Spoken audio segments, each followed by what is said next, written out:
Good evening and welcome to today's presentations on a maths phenomenon with symmetry. The educators in the preschool room have been reading what a maths phenomenon is. It is a fact, an impression, maths occurrence, a maths miracle, or an event that can be explained using maths. Through this presentation, I will be discussing how you can use a maths phenomenon using symmetry in a preschool classroom with 4 to 5-year-olds. As an educator in the preschool classroom, the children have been looking at the different types of symmetry: reflectional, lateral symmetry, and rotational symmetry. The children and educators were able to discuss on the mat what reflectional symmetry is. When I asked the children, they all looked at me with their stunned little faces, as if they had no idea. I was able to then sit down with the kids and discuss that reflectional symmetry is where you can cut something in half and it looks the same on either side. When I started showing the children different items and pictures of reflectional symmetry, some of the children were able to understand a little. I showed the children a picture of an animal that they may see on their everyday life on the street or at home. A picture of a dog. I then folded this picture in half and then cut along the line with a pair of scissors.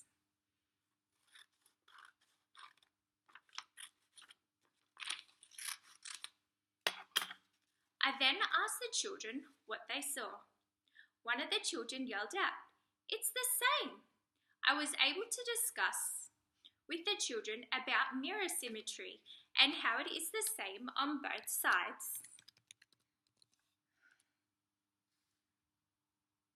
As you can see, with this simple activity of discussion with the children, I was able to develop the concept of reflectional symmetry. Later on during that day, the children came up to me and said that butterfly wings are the same on both sides. With this interest, I was able to set up some butterfly painting with the children. A butterfly painting is where you paint on one side of the paper and fold it in half and open it up to see what's on the other side. The children were really amazed and engaged with this activity, and they wanted to learn more. This is one of the children's paintings and how it had turned out. As you can see, one side has been painted and then folded in half and then opened again. And as you see, it's the same on both sides. As this was an interest of the children, I then started a project with the children about the different types of symmetry. As the children were able to understand the concept of reflectional symmetry, I then introduced rotational symmetry. I asked the children the simple question, what is rotational symmetry?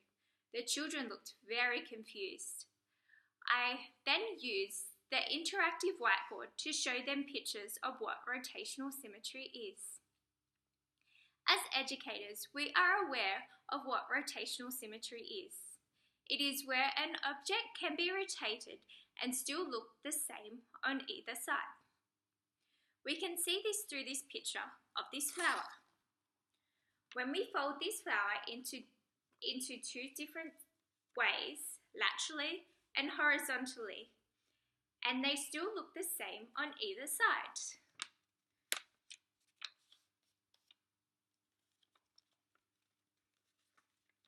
When I did this with the children, I was able to see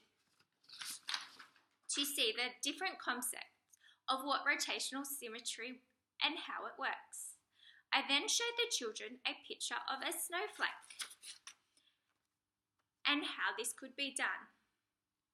I showed the children that it can be done when you fold the piece of paper laterally and horizontally. I then got the children to sit down and fold a square piece of paper in half and then half again.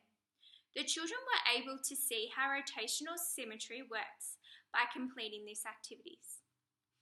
As educators, we need to question the children through each process so they feel they are in control of their learning and development. As teachers and educators in the childcare field, we all know the importance in engaging the children in activities that develop from their interests as they learn to explore the world around them and develop a deeper knowledge of the topic. Thank you for your time.